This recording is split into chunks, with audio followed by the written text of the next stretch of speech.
mission statement at TraceSource is really to provide world-class recording at super affordable rates.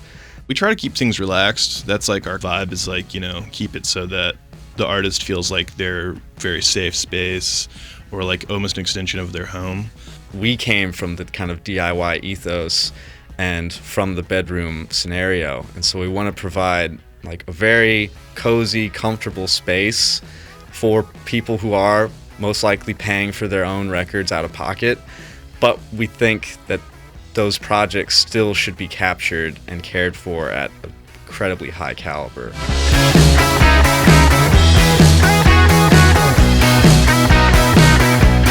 Scotty, the other house engineer, we started making music together in middle school and really took a deep dive into kind of trial by fire. Like, why does this sound so bad? Like, oh, there's something other than the Mackie board we always use for our PA. One of the first bands that Scotty and I truly bonded over were the Beatles. And, from the Beatles, we got, crazy into the Flaming Lips. Wilco's stuff at the time was huge. Like, we thought Yankee Hotel Foxtrot was like the greatest record ever. Tweety and the Loft, they kind of did it themselves. We always had that like, oh man, like you can make a really impactful record even if you insulate your band in your own space. The studio is built out from a residential home that was built in the 70s. And so the front of the house is where the kitchen is, and the lounge with our records and couch, that's where most people have meals. And then we have one tall, more live room where we have our acoustic piano, and we keep our Hammond there.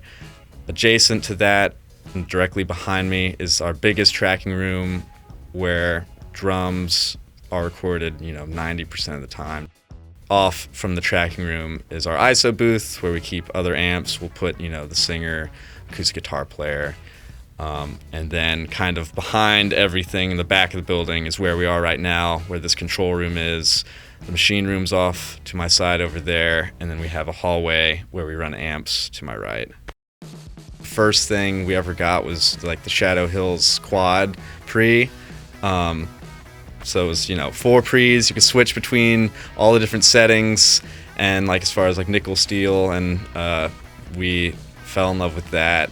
And it was like, oh well, the 58 sounds really good into this. Like maybe we should augment it with some better microphones. And so that's really how we started our relationship with Ryan McGuire and VK. We're fortunate enough to have collected a lot of vintage Neumann and Telefunken mics. Some standouts are we found a matched pair of 48s.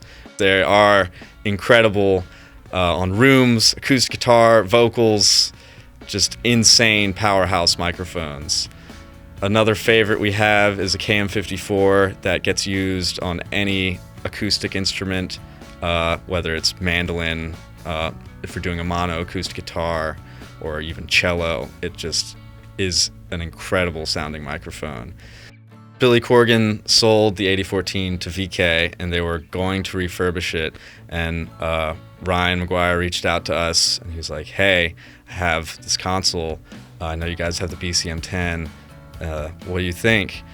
It's like, well, if we have this opportunity while y'all are refurbishing it, let's, do some mods.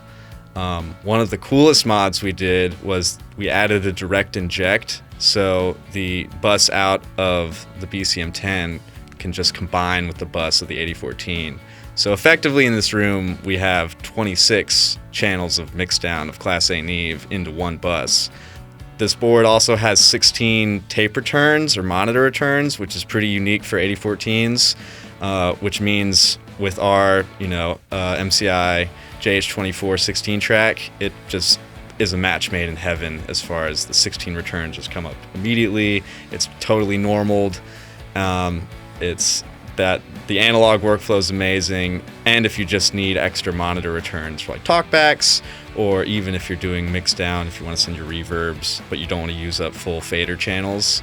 Working on the old Neves is like it's like a tracking dream, because it's just like, it's a monster. It's, as far as tracking goes, it's probably you know, one of the best, if not the best, like style of console to go about tracking with. Their EQ is like super musical, super gentle. It can be aggressive if you want it to be, but like generally speaking, you're not doing that going to tape. I say occasionally it's like they're the world's greatest like guitar pedals too.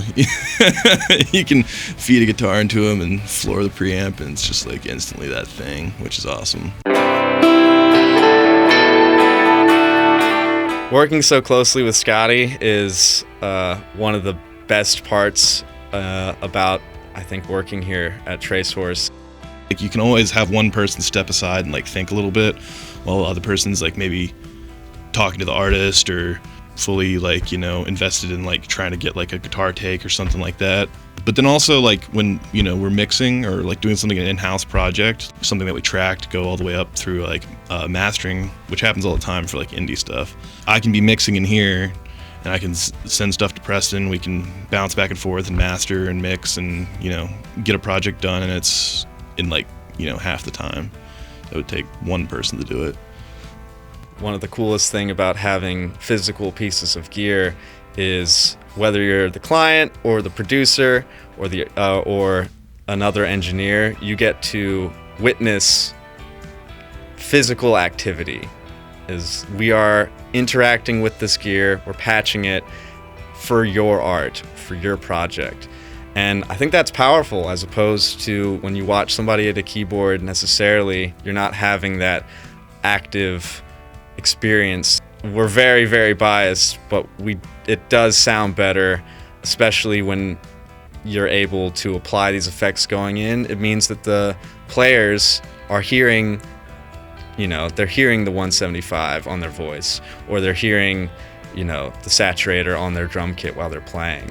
We're able to use the analog gear to immediately affect the sound and have the players react, and it's inspiring to everybody, especially when they come back in here and they listen, you know, over the Barefoots, and everyone's like, okay, I get why we're doing this and why we're in this space.